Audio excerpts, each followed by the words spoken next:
Baik, kita lanjut sekarang yang bagaimana kalau kita menggunakan timer ya dalam mengaktifkan tiga motor hidup secara berurutan menggunakan timer ya secara otomatis ya. Ketika start itu kita tekan, maka ketika koil satu ini aktif, beberapa detik kemudian baru koil 2 aktif. Lalu setelah koil 2 aktif, beberapa detik kemudian koil 3 kemudian aktif. Gitu ya. Nah, ini.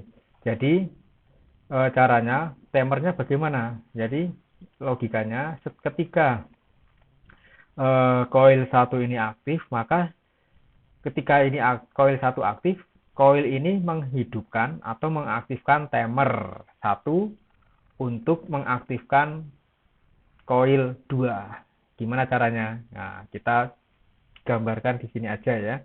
Kita tambahkan di sini ya. Insert ya. Move aja ya di sini, kita tambah garis di sini. Maka caranya kita buat kontaknya ya. Kontaknya sama dengan alamat 10000. Oke. Ya kan? Lalu ini mengaktifkan timer ya, mengaktifkan timer. Timernya kita aktifkan, kita buat ya. Tim 000 spasi ya tadi. Spasi lagi, lalu tanda pagar. Mau aktif setelah 5 detik atau 10 detik ya. Kita buat setelah 5 detik ya, maka kita buat 50 ya. Kita oke. Kita kasih beri timer 1 ya. Oke. Nah, timer ketika ini ya. Setelah 50 detik baru untuk mengaktifkan koil 2. Nah, gimana caranya? Setelah 5 detik koil 2 ya kan? Tapi setelah ini aktif ya.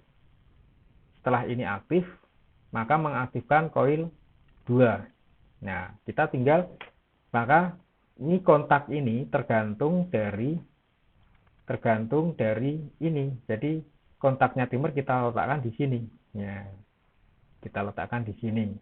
Ya, bisa ini kan ada tombol start 2 ini. Ini secara manual ya. Kita buat sistem bisa dilakukan secara otomatis dan manual. Ya, jadi kita tambahkan kontak NO yang di sini gitu ya. Nah, kita tambahkan kontak NO di sini untuk timernya. Cancel.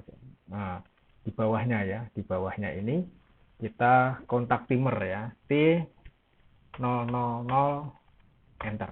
Lalu kita kontrol anak panah ke atas. Sorry, ini belum. Timer 1 kita enter. Lalu kita kontrol anak panah ke atas, nyambung ya kan.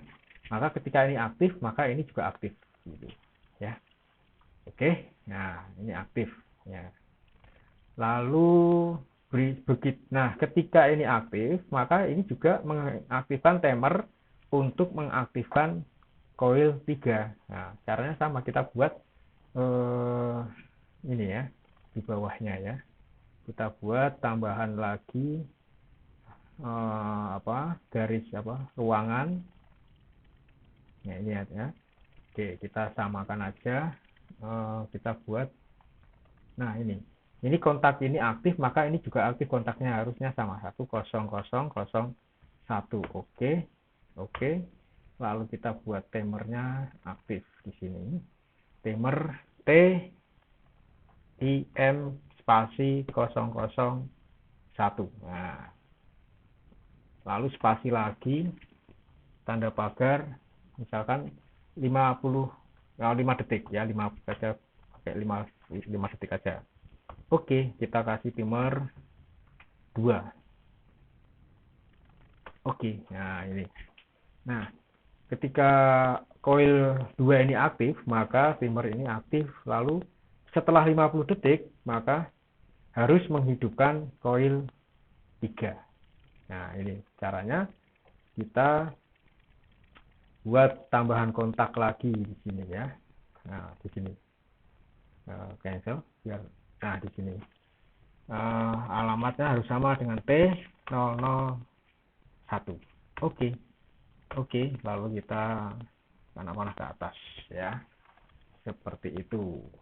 Oke, maka ketika timer ini setelah 50 detik ini hidup ya, hidup terus gitu ya.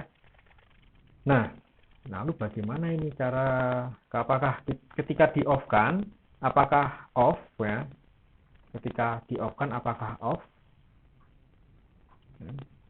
Nah, kita coba, kita simulasikan aja. Nah, kita cek ya, simulasi. Oke, nah kita start ya, coba ya, kita start di sini, Ctrl J. Nah, ini dia. Jadi aktif setelah 50 detik, tiknya aktif setelah 50 detik di bawahnya. Ini, nah aktif juga ini. Jadi motor 1, motor 2, motor 3 aktif. Nah, ini ya. Lalu ketika saya off kan, sistem harus mati semua. Ctrl J. Nah, mati ternyata ya. Oke, mati. Kita aktifkan lagi. Ya. Apakah coba motor 2 apakah bisa diaktifkan tanpa harus mengaktifkan coil 1?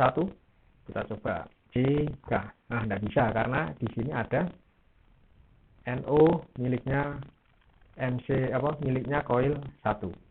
Ini juga NO ini harus aktif dulu baru bisa. Nah, untuk aktif ini harus diaktifkan. Nah, kita coba lagi ya. Ctrl J.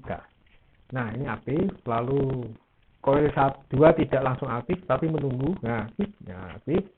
Lalu di sini juga aktif. Klik. Nah, oke, jelas ya. Ini aktif, aktif, aktif. Ya, jadi tiga-tiganya aktif secara berurutan. Untuk mematikan, kita tekan tombol reset J. Ctrl J. Oke, demikian untuk penggunaan timer. 3 motor diaktifkan secara berurutan secara otomatis menggunakan timer ya. Oke.